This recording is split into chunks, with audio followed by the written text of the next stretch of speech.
Բարև բոլորին, այսօր ուզում եմ պատրաստել քինոայի սերմերից, սա պարզ սպառում եմ, որպեսզի բոլորին պարզ լինի, սերմերից սալատ եմ ուզում պատրաստեմ, ինչա պետք մեզ, սալատի տերևներ, վարունգ, կանաչ զոհ, պոմիդոր, համեմ,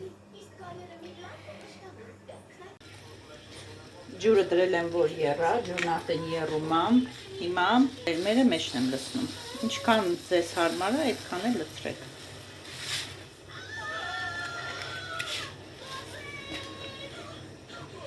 Եթե ուզում եք մասսան շատ լինի, քանակը շատ արեք, եթե ոչ, ապա նախառնում ենք և թողում ենք եփվի։ Ես օգտագործեցի 100 գրամ, ամբողջությամբ օգտագործեցի։ Ինչպես տեսնում եք, վարունգը կտրատել եմ, լոլիկ ավելի մեծ չափերով եմ կտրատել, քան վարունգը։ Հիմա կկտրատեմ սալատը և սոխը։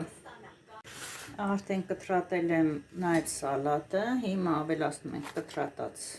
կանաչ սոխը և կավելացնեմ նաև համեմը կտրատած։ Ավելացրի նաև կտրատած համեմը։ Մինչև մեր սերմերը կեփվեն, մենք արդեն պատրաստեցինք հիմնական ինչ պետք է այդ սալատի համար։ Բոլոր բաղադրիչները կտրատեցինք, լցրեցինք, կսպասենք մինչև եփվի։ Պատրաստենք սոուսը, վերցրել եմ արևածաղկի ձետ, մի քիչ լցնում եմ, կարելի է մի ճաշի կտակ, կացավ, խառնում ենք,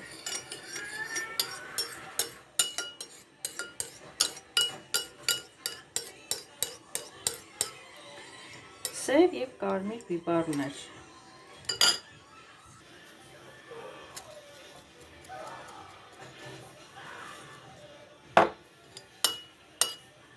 մի քիչ էլ աղ, չնայած սալատը նույնպես աղ կանենք,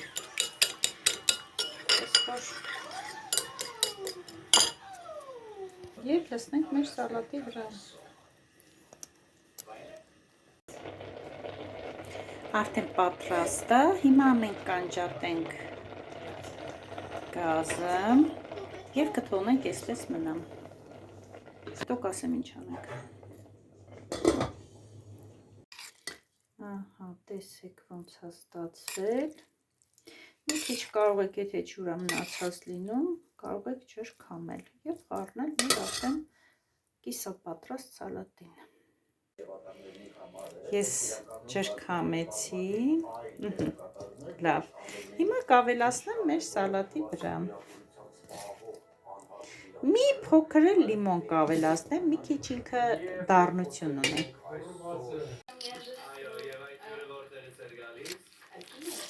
Փոքր լիմոնի սուկ։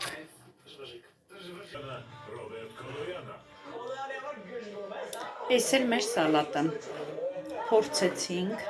շատ համեղ էր ստացվել, ինձ մնա, ես մեր բլուղուրի համը ավելի շատ եմ սիրում, բայց էս էլ է շատ համեղ, ինչպես ասում են ճաշակին ընկեր չկա,